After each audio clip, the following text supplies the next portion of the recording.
Paano yung batang yan? Hindi pwedeng sa akin tumira yan. Ang hirap-hirap na nga ng buhay ko eh. Nahihirapan na nga akong pakainin yung 4 kong mga anak ang gusto nyo iwanan sa akin ng batang yan. Ano ko? Baliw? Hindi ako para magdagdag ng panibagong palamunin. Bahala kayo dyan. Yan ang reklamo ng mga kamag-anak ni Tisoy, ang batang ulila. Namatay na kasi ang kanyang ina na si Vinia. Wala naman siyang ama dahil ang kanyang ama daw ay isang foreigner at matagal nang iniwan ang kanyang ina. Ang foreigner na ito ay nakilala ni Vinia noon sa kanyang trabaho bilang isang tour guide. Nahulog ang kanyang loob, inibig niya ang lalaking ito. At hindi nga nagtagal, naging magkasintahan sila at nagbunga ang kanilang pagmamahalan. Ang problema, hindi boto kay Vinia ang mga magulang at pamilya ng Amerikano ngayon. Kaya, iniwan siya nitong mag-isa. Lumaki sa lansangan ng batang si Tisoy. Nakatapos naman daw siya ng grade 6 kaya okay na yun. Humina pa ang daloy ng turista sa kanilang bayan dahilan upang mawalan ng trabaho itong si Vinia. Magaling pa, manahin na lamang ako kaysa naman nakatingga lamang ako sa bahay. Kaya ko naman yun. Pag hindi ako gumawa ng paraan, magugutom ang bata. Araw-araw kaming gulay, abay nakakaumay na. Ang daing ni Vinia sa kanyang pinsan. Nasaan na ba kasi yung kanu mo? Di ba dati nagpapadala yun sa'yo? Anong nangyari? Naku, baka naman may asawa ng iba yun. Ay naku pinsan, sabi ko naman kasi sa'yo eh. Huwag ka agad bumigay. Palibhasa gwapo, palibhasa Amerikano, bumigay ka. Yan tuloy, napala mo.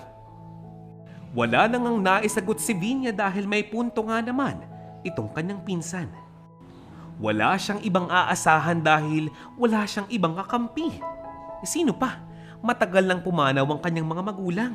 Sa ngayon, nakikitira lamang siya sa kanyang mga tiyahin at pinsan. Malaki ang kanyang utang na loob sa mga ito kaya hindi siya para managot tuwing siya'y napapagsabihan. Ang buong akala ni Vinia ay isasama siya ng kanong ito sa ibang bansa at magkakaroon sila ng magandang buhay doon.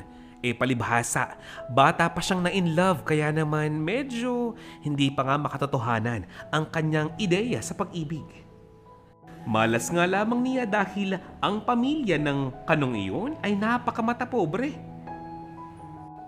Ayaw nga nila sa Pinay, kaya sa makatwid, reject agad si Vinia. Iniwan na nga siya sa ere, nag-iwan pa ng souvenir. Ang batang si Tisoy. Ito ang naging dahilan kung bakit naging usap-usapan sa kabayanan itong si Vinia. Ang sabi ng ibang mga tsismoso at tsismosa, isa raw si Vinia sa mga dahilan kung bakit napakababa ng tingin ng mga foreigner sa ating mga Pilipino. Mga bayaran. Manhid na nga si Vinia sa dami ng mga salitang sinabi sa kanya.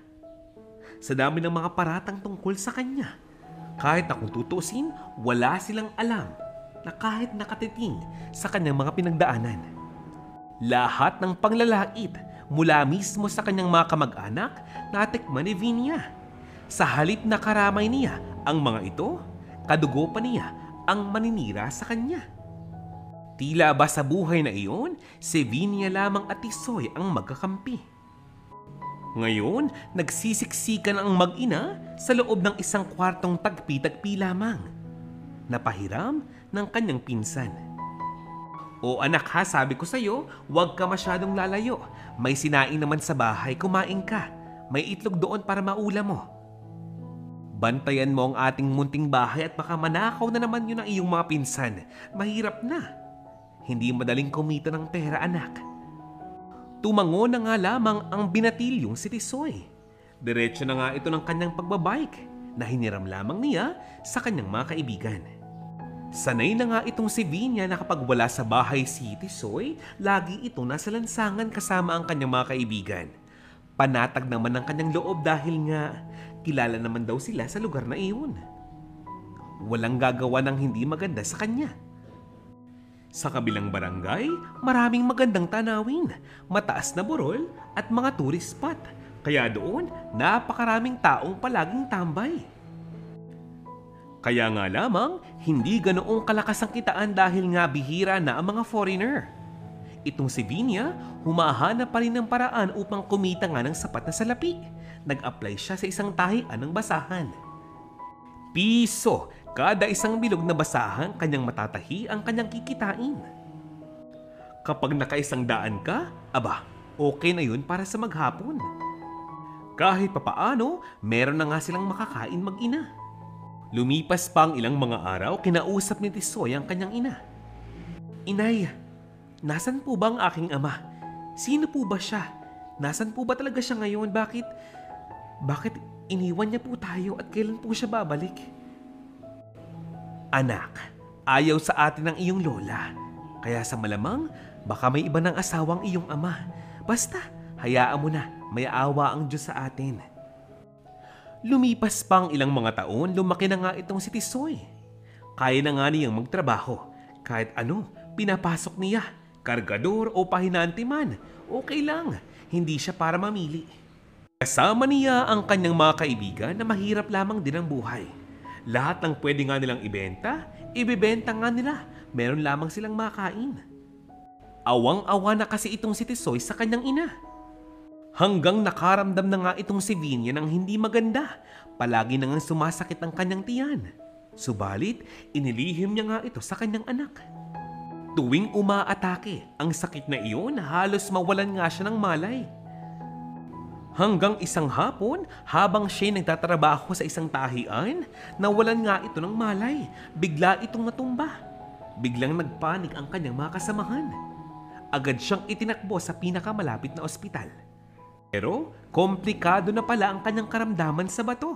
Palagi niya nga itong iniinda at kahit isang beses, hindi nga siya nagpa-check up noon. Palibhasa ay puro nga siya trabaho, hindi na nga niya iniintindi ang kanyang sarili. Nung bandang ooperahan na nga itong si Vinia, biglang tumaas ang kanyang blood pressure at iyon mismo ang naging dahilan ng kanyang maagang pagpanaw. Nang dumating ang kanyang anak, huli na nga ang lahat. Inabutan niya ngang wala ng buhay itong si Vinia. Marami ding naawa sa kanya. May mga opisyalis pa nga ng bayan at ng ospital ang tumulong upang bayaran ang kanyang mga bills. Hanggang sa nailabas na nga ng ospital itong si Vinia at naiburol sa kanilang munting tahanan. Nang mailibing itong si Vinia, mistulang hangin na nga lamang itong si Tisoy sa harap ng kanyang mga kamag-anak. Tila ba wala na nga raw saysay na alagaan pa siya o arugain, intindihin. Kumakain siyang mag-isa at hinihingan pa ng upa sa kanyang kwartong tagpi-tagpi ng kanyang mga pinsan at tiyahin. Kapag hindi siya nagbibigay, abot-abot ang mura sa kanya. Abay hoy Tisoy, mag-abot ka naman ng pera sa amin. Makaramdam ka. Hindi habang buhay, titira ka dyan. Ang laki-laki mong tao, oh. Anong pakinabang mo sa amin? Mabuti pa yung mga baboy sa likuran eh. May pakinabang. Kesa sa iyo. Hindi nga malaman ni Tisoy ang kanyang gagawin. Agad siyang umalis ng bahay upang maghanap ng paraan. Hindi raw kasi araw-araw may humihingi ng kanyang serbisyo. Hindi araw-araw may nagpapabuhat sa kanya ng kung ano-ano. Hanggang may naawa sa kanyang isang matanda. Pag namamahinga ang may-ari ng padyak sa tanghali, siya naman ang pumipila para kahit papaano meron siyang income. Sabi nga nito, "Oh, Tisoy, ingatan mo yan ha. Pag nasira yan, dapat tulungan mo ko mag-ayos." Alam mo Utoy, kung hindi lamang ako naawa sa'yo, napakahirap ng naging buhay mo. Alam mo, kababata mo ang aking anak. Kaya sana ma-appreciate mo yung mga ginagawa namin para sa iyo. Mag-ingat ka. Sige na, baka hapunin ka. Napakalaki ng kanyang pasasalamat sa matandang iyon. At least kahit papaano, meron siyang pambili ng pagkain. Kaya lang sa kanilang lugar, napakarami ang gumagamit ng padyak. Bihira nga siyang makakuha ng customer. Napakahaba pa ng pila. Ang tagal niyang nag-iintay, nauubos ang oras niya. Halos sumakit na nga ang kanyang tiyan sa sobrang gutom.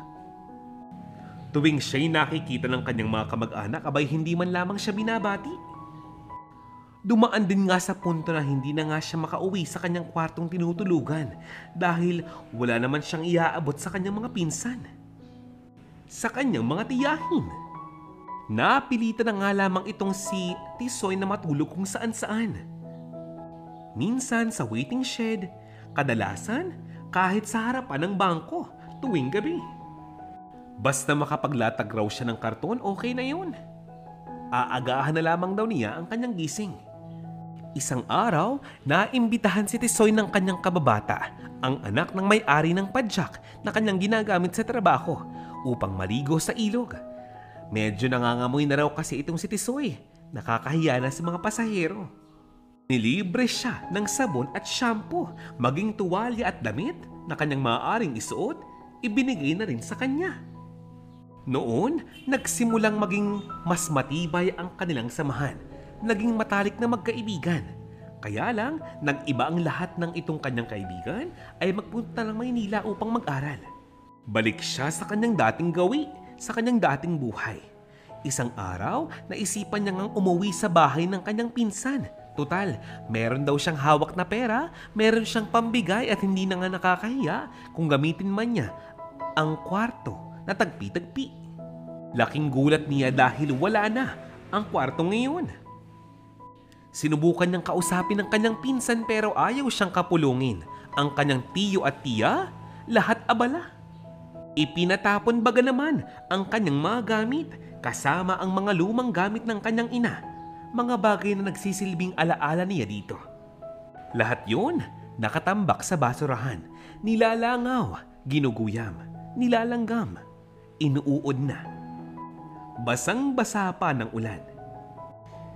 Pinulot nga niya isa-isa ang mga gamit na iyon. Lahat ng maaari pang magamit, lahat ng mga alaala ng kanyang ina, itinago niya sa isang bag. Lahat ng iyon, inihabili niya sa isa sa mga kaibigan niya. Ang sabi ng kanyang kaibigan, grabe naman sila, parang hindi ka kamag-anak ka. Pero huwag ka na mag-worry, ako nang bahala sa mga gamit mo. Ako nang bahalang mag-asikaso nito pero ipagpatawad mo pare kung hindi ko magawa ng paraan na imbitahan ka sa bahay naming tumira.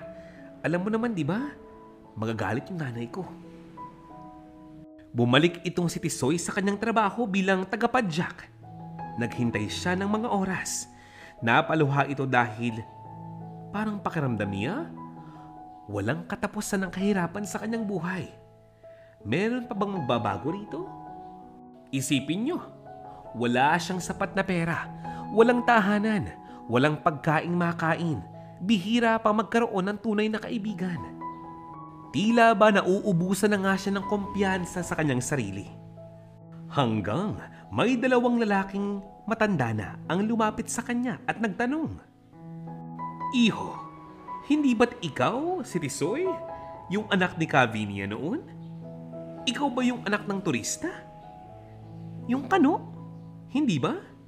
Tumango lamang itong si Tisoy at walang ideya kung bakit sinasabi ito ng dalawang matanda. Ang sabi ng dalawang matanda, meron daw mga dayuhang humahanap dito kay Tisoy. Marunong magtagalog ang mga ito. Matagal na nga raw siyang hinahanap at hindi matagpuan. Malayo pa nga lamang ay may napansin na nga si Tisoy. Parang katulad ng kulay ng kanyang buhok at kulay ng kanyang mga mata ang mga taong naghahanap sa kanya. Nang lapitan niya ito, agad siyang natulala dahil ipinakita nito ng mga ito ang lumang litrato ng kanyang ina kasama ang kanyang ama. Nang sagutin niya ang mga tanong ng mga ito, kung taga saan siya, anong buong pangalan niya at kung anak ba siya ni Vinia Sandoval, agad niyakap itong si Tisoy ng lalaki. Medyo nailang pa nga siya dahil amoy araw daw siya. Nakakahiya. Kapatid ko, matagal na nga kitang hinahanap. Kapatid mo ako. Ako ang Kuya Simon mo. Anak din ako ni Merk Smith. Same tayo ng father. Iba lamang ang aking ina. Patay na ang ating ama 2 taon ang nakakalipas. Ang huling habilin niya sa akin ay hanapin ka at ngayon, masaya akong malaman dahil natagpuan na kita. Ang sabi ng kanyang Kuya Simon, marunong itong magtagalog dahil matagal daw silang tumira sa Olongapo, kasama ang kanilang yaya na isang Pilipina rin. Napaluha na lamang dahil nakaramdam nga ng lokso ng dugo itong si Tisoy kay Kuya Simon. Sinabi nga niya na matagal na ring patay ang kanyang ina. Walang tigil sa pag-agos ang luha sa kanyang mga mata. Ang sabi ng kanyang kuya, "Shh, tumahan ka na. Huwag ka nang malungkot, kapatid ko. Ako nang bahala sa iyo. Sinusundo na kita. Kasama ko ang isang abogado ko at siya na ang bahalang tumulong sa atin. Huwag kang mag-alala. Tanggap ka ng ating lolo at lola, ng tito at tita ko, tita natin. Nais nga nilang humingi ng kapatawaran sa iyo sa hindi pagtanggap sa iyong ina. At sana mapatawad mo sila." Siguro nang dahil sa hirap ng buhay, nag-mature ng isipan nitong si Tisoy. Kaya ngayon, tila ba walang galit sa kanyang puso na naiwan para sa mga kamag-anak niya sa Amerika. Ang nais ng kanyang Kuya Simon ay isama na nga siya sa Amerika upang magsimula ng panibagong buhay. Itong si Tisoy, hindi makapaniwala sa mga nangyayari, parang panaginip lamang ang lahat. Pinapakalma naman siya ng kanyang Kuya Simon. Habang inaasikaso nga ng abogado ng magkapatid ang mga papeles ni Tisoy, inaasikaso naman si Tisoy ng kanyang Kuya Simon, pinapakain at ibinibili ng mga bagong gamit. Bagong telepono, bagong alahas, at wag ka, tumira pa nga sila sa isang mamahaling hotel. Lahat ng mga pangyayaring ito kahit sa panaginip, hindi man lamang sumagi dito kay Tisoy. Nagbonding ang magkapatid na ito, nagkwentuhan at inalam kung kamusta ba ang buhay nila sa Amerika at sa Pilipinas. Habang nag-e-enjoy na magkasama ang magkapatid na Tisoy at Simon, nakita sila ng ilang mga kamag-anak ni Vinia. Ayun, kaya naman pala malakas ang loob. Malakas ang loob maglayas. Nagtagpo na pala kayong dalawa. Sino ba yan? Pinsan mo? Kapatid mo? Wala akong pakialam. Basta ikaw ha, Tisoy, huwag kang makakalimot. Malaki ang iyong utang na loob sa amin. Sa akin. Baka naman gusto mo kong abutan ng dollars dyan. Gusto mo bang makuha ang Gcash ko? Ang pabirong sabi ng tiyahin ni Tisoy. Wala po akong utang sa inyo. Pinalayas niyo nga po ako di ba? Saka kapatid ko po siya. Aalis na po ako sa lugar na ito at iiwan ang mga masasamang alaala kasama kayo. Itinuring niyo akong parang hayop. Parang hindi ka dugo. Parang hindi ka mag-anak tapos ngayon? Nakakatawa kayo. Nakakatawa kayo. Maya pa, naglapitan yung dalawang babaeng pinsan ni Vinia, ang ina ni Tisoy. Pinagmumura itong si Tisoy sa harap ng maraming tao. Hindi man lamang nahiya sa kanilang mga ginagawa. Dahil dyan nagalit si Kuya Simon at sinabing idedemanda nga raw niya ang mga ito kung hindi pa nga raw sila titigil. Natakot naman, kinabahan, ninerbiyos ang mga kamag-anak ni Vinia. Naglayuan silang isa-isa. Sabay alis si Tisoy at Simon. Hindi na nga nagsalita pa itong si Tisoy dahil hanggang ngayon hindi pa nga siya makapaniwala sa mga pangyayaring ito. Wala pang isang linggo, tapos na ang lahat ng legal papers ni Tisoy. Handa na nga siyang humarap sa Embahada ng Amerika. Habang siya'y naghihintay na maibigay sa kanya ang kanyang visa, binigyan siya ng kanyang Kuya Simon ng malaking halaga ng pera. Ibinigay ito sa kanya upang magamit niya sa kanyang pansariling pangangailangan. Pangalawa, maaari niya itong i-share sa mga taong alam niyang tumulong naman talaga sa kanyang buhay sa Pilipinas. Agad siyang nagtungo sa bahay ng matandang may-ari ng padyak na matagal niyang ginamit sa kanyang pagkita ng pera. Inabutan niya ito ng pambili ng motor at sidecar. Hindi lang isa, pero 3. Akalain niyo, maging yung kaibigan niya nagtago ng gamit ng kanyang ina, binigyan niya rin ng halaga ng pera. Pampabahay daw ang sabi niya. Hindi lamang yan, kinuha din niya ang contact number ng kaibigan niya sa Maynila na anak ng matandang may-ari ng padyak at nais niyang magpasalamat dito. Dahil kung hindi dahil sa kanya, matagal na raw siyang sumuko sa buhay. Napakalaki ng kanyang utang na loob dito. Bigla pang naglapitan sa kanya yung ilan niyang mga kamag-anak na noon, hindi naman talaga siya pinapansin. Lalong-lalong na ang kakapal ng muka, maging yung mga taong sinabihan siya ng hindi maganda at siniraan siya sa mga tao at pinahiya, lumapit muli sa kanya at mukhang nanghihingi ng pera. Hindi ko po alam kung saan kayo kumukuha ng lakas ng loob na gawin ang mga bagay na ito. Hanggang ngayon, sariwa pa po sa aking alaala. Kahit nung buhay pa ang aking inay, pinagtatawanan niyo kami, sinisiraan. Ilang beses kaming humingi ng tulong sa inyo. Halos magmakaawa kami. Lumuhod sa mga harap ninyo, samantalang kamag-anak namin kayo. Kung hindi nyo kami kayang tulungan, maiintindihan ko. Pero yung siraan nyo kami, hindi ko po yun mahatanggap. Hindi kahit kailan. Nang sumunod na araw, dumalaw si Tisoy sa puntod ng kanyang ina at nag-iwan ng napakagandang bulaklak. Inay, tiyak magkasama na po kayo ng aking itay.